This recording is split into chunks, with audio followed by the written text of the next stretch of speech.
क्षात्र वीरो उठो चलो, सनातन धर्म सूर्य उगरा, छात्र वीरो उठो चलो, उठो चलो।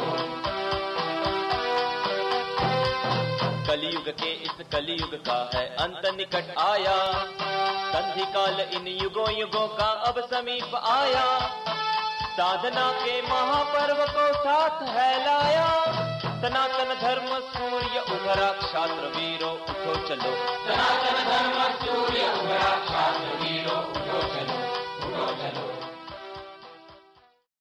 सारा हिंदू समाज उठकर खड़ा होगा, तब जाकर उसके ऊपर कार्रवाई हुई। अगर हिंदू समाज सोता रहा तो कुछ नहीं होगा, लोग गाली देते रहेंगे, लोग मारते रहेंगे, लोग कुछ करते रहेंगे और हिंदू समाज सोता रहेगा। जब तक हिंदू समाज खड़ा नहीं होगा, हम हमारी सुरक्षा नहीं कर सकेंगे, हमारे परिवार की सुरक्षा नहीं कर सकेंगे, हिंदू समाज की सुरक्षा नहीं कर सकेंगे, भारत देश की सुरक्षा नहीं कर सकेंगे। हिंदू समाज को इकट्ठा होना बहुत ही आवश्यकता है और खड़े होने की आवश्यकता है, तभी हम सुरक्षित रहेंगे। और इस बार की रामनवमी के अवसर पर एक गीत का हमने निर्माण किया, वही मंदिर के ऊपर, भाग्य लक्ष्मी मंदिर के ऊपर। और वो गीत इतना भगवान के आशीर्वाद से इतना अच्छा गीत बना वो कि अगर छुआ मंदिर तो तुझे हम दिखा देंगे, हम तुझको तेरी औकात बता देंगे, इस तरह के उसमें बोल है। ऐसे बहुत सारे बोल है। वो गाना सुनने के बाद में एक भी एमआईएम का अगर कोई नेता जाता हो, अगर कोई अपनी हिंदू बस्ती में अगर कोई गाना लगता हो तो कान ऐसा बंद करके जाता हो, क्योंकि वैसे बोले उसमें, दर्द है दिल में गर्द नहीं है, यहाँ कोई नामर्द नहीं है, हम हनुमान है, हम हनुमान है, लंका तेरी जला देंगे, हम तुझको तेरी औकात दिखा देंगे। इस तरह के बहुत सारे अच्छे बोल हैं। और एक बोल का निर्माण किया गया, वंदे मातरम गाना होगा वरना यहाँ से जाना होगा, नहीं गए तो जबरन तुझे भगा देंगे, हम तुझको तेरी औकात बता देंगे। वो एक बार मंदिर को उंगली बताया, वो एक बार मंदिर को उंगली बताया और हम उसको 10 बार ये बोले कि बेटा औकात हम तेरी बता देंगे, एक बार मंदिर के पास तो आके बता। 10 बार हम उसको बोले। और शर्म की बात तो ये है, जब असेंबली में, जब असेंबली सेशन चल रहा था तो ठहरकर भाग्य लक्ष्मी मंदिर को कलंक कह रहा था वो, ठहरकर असेंबली में, और आजू बाजू Hindu MLAs, Hindu MPs, ministers, सब लोग हैं हिंदू, भाग्य लक्ष्मी मंदिर को कलंक बता रहा था, एक धब्बा बता रहा था, और सारे के सारे हिंदू एमएलएस ऐसा बैठ के सुन रहे थे, सिर्फ सुन रहे थे। एक भी एमएलए में इतना दम नहीं था कि उठकर उसको जवाब दे, एक भी एमएलए में दम नहीं था। वहाँ पर बीजेपी, कांग्रेस, तेलुगु देशम, हर पार्टी का एमएलए मौजूद है। क्यों जवाब नहीं दिए लोग, क्यों उठकर उसका सामना नहीं करे?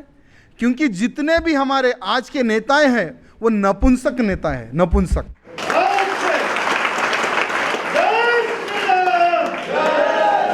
क्योंकि हर नेता को वोट चाहिए, हर नेता को वोट चाहिए, वो भी मुसलमान का वोट। लेकिन ये जान ले कि हर वो मुसलमान हिंदू नेताओं को वोट नहीं डालता। हर मुसलमान, जहां पर हिंदू इकट्ठा नहीं होते वहां पर मुसलमान सिर्फ एक ही जगह पर इकट्ठा होते हैं, वो है मस्जिद। वहां पर डिसीजन लिया जाता है कि हमें किस पार्टी को सपोर्ट करना है। जो हमारी गुलामगिरी करी वही पार्टी को हमें सपोर्ट करना है। जहां पर मुसलमान कम है, हिंदू ज़्यादा है, कौन सी पार्टी हमारे को सलाम करती झुककर, कौन सी पार्टी का नेता टोपी लगाकर आकर मस्जिद में बैठता, हमें उसे ही को सपोर्ट करना है। तब जाकर मस्जिद में निर्णय लिया जाता है कि हमें फलाने नेता को सपोर्ट करना है, क्योंकि फलाने नेता ने हमें इतने पैसे दिया और टोपी लगाकर अपने इस्लाम को सलाम मारा, उसी नेताओं को हमें सपोर्ट करना है। ऐसे नेताओं का निर्माण ज़्यादा हो रहा है, ऐसे नेताओं का। जब तक जो अपने आप को सेकुलरिज्म कहता है वो नेता, अगर ऐसे नेताएं भारत देश में रहेंगे तो हिंदू राष्ट्र की स्थापना करने के लिए हमें बहुत मेहनत करनी पड़ेगी। होगा, लेकिन मेहनत करनी पड़ेगी। एक ही मेहनत करना है, सिर्फ हमें एक वायरस क्या, जो भी हिंदू हित का कार्य करेगा, जो भी हिंदू हित का कार्य करेगा, जो भी गौ रक्षा की बात करेगा, उसी को हमारा वोट। ये एक वायरस है। आप पेपर के माध्यम से, फेसबुक के माध्यम से, ट्विटर के माध्यम से ये प्रचार कीजिए और हर एक को बोलिए कि हमें सेकुलरिज्म नेता नहीं चाहिए, हमें हिंदूवादी नेता चाहिए, जो हमारे हिंदू समाज के लिए खड़ा होकर लड़ सके। जो समय आने पर शिवाजी महाराज जैसा तलवार निकालकर उनको काट सके, ऐसे नेताओं का निर्माण होना चाहिए। तभी हमारी सुरक्षा होगी, हमारे परिवार की सुरक्षा होगी, हिंदू समाज की सुरक्षा होगी और भारत देश की सुरक्षा होगी। अगर सेकुलरिज्म नेताओं का अगर निर्माण होगा तो वो चूड़ी पहन के घर में बैठेगा। एक समय ऐसा आ जाएगा हमें तिलक लगाने के लिए भी सोचना पड़ेगा, और एक समय ऐसा आ जाएगा कि मैं हिंदू हूं बोलने के लिए भी हमें सोचना पड़ेगा। मेरे भाइयों, जागरूक होकर हमें अभियान चलाना है। और धन्यवाद है जो 22 प्रदेशों से जो यहाँ पर पधारे हैं। हर प्रदेश में इस तरह का एक वायरस, इस तरह का कार्य शुरू कीजिए, और जहाँ जहाँ पर हमारी आवश्यकता पड़ेगी आप हमें बुलाइए, हम भी आएंगे आपके लिए। आपकी शक्ति आपसे, आपके साथ कदम से कदम मिलाकर आपके क्षेत्र में भी हम काम करेंगे,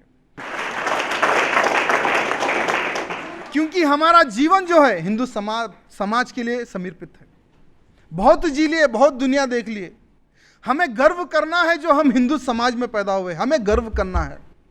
हिंदू समाज में पैदा होना कोई छोटी बात नहीं है। बहुत ही पुण्य कार्य करने के बाद में हमें हिंदू समाज में हमारा जन्म होता है।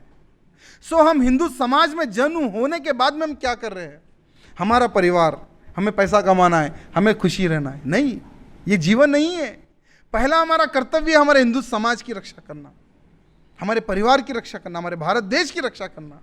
अगर ये करना है तो हमें हमारे हिंदू समाज की रक्षा के लिए समय देना ही है और कार्य करना भी है। जय श्री राम, जय गौ माता। जय तू हिंदू राष्ट्रम, जय तू हिंदू राष्ट्रम।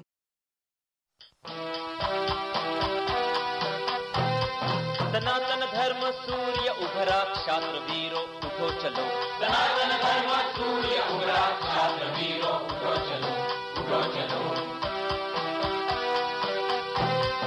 कलयुग के इस कलयुग का है अंत निकट आया, संधि काल इन युगों युगों का अब समीप आया। साधना के महापर्व को साथ है लाया, सनातन धर्म सूर्य उभरा, क्षात्र वीरों उठो चलो। सनातन धर्म सूर्य उभरा, छात्र वीरों उठो चलो, उठो चलो।